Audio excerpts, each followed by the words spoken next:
do you get your protein? I know you guys are waiting for this. This again is going to blow your mind. We eat plant-based protein, which means certain derivatives of soy, wheat, gluten, beans, nuts, that type of thing. I'm going to show you a chart, and if you look at the chart, the top 5 most rich sources of protein are vegan. They're above porterhouse steak, above tuna, above chicken.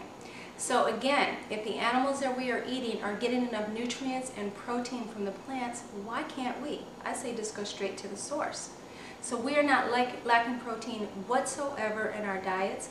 As a matter of fact, the protein that we have is, as vegetarians, is high in fiber and has absolutely no cholesterol.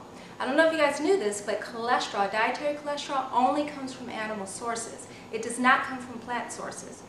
And fiber only comes from plant sources. No meat or chicken or anything has any fiber in it.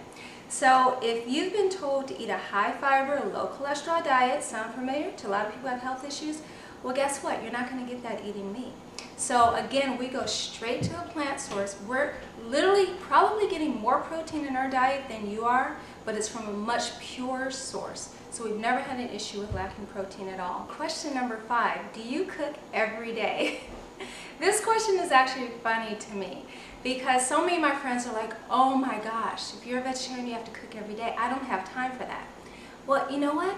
I don't have time to eat out. I know it may sound a little funny, but the way I have created recipes over the last 25 years using a lot of vegetarian and meat alternatives, most of my meals take less than 20 minutes to cook. I'm going to tell you a quick story. Today is my mother's birthday. So my son and my daughter and I are going to spend the day with my mom. And my husband, who's an actor, is actually shooting a movie today. So here's how my day went this morning. I got up about 7 a.m. and I'm thinking, okay, we're going to spend the day with my mom. So what are we going to do? How am I going to keep my husband fed? How am I going to keep my son fed? And my daughter and I. 7 a.m. this morning, literally it took me 24 minutes. I timed it because I knew I was going to shoot this video today.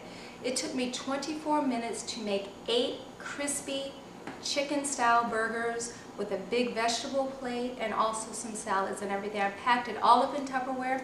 My husband was out the door by 8 a.m. He has his food for the day.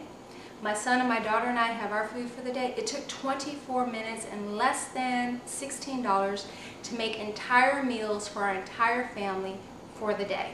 Okay, so how many of you can actually go to a restaurant, sit down and order in less than 24 minutes? Basically what you're getting is, anytime you eat out, whether it's fast food or at the very finest restaurants, you're getting a lot of sugar, fat, and salt, and you can't really control what goes into your food. They're putting all these things into the food to get you addicted to it so you can keep coming back for more and more and more. If you can feed your entire family for less than $16 for 24 minutes, why wouldn't you cook at home? Another thing is, my love and my vibration go into the food. A lot of people say, oh, well, you just must love cooking. Absolutely not. I don't love cooking. I'm in and out of the kitchen as quick as I can be. But here's the key. I love taking care of my family.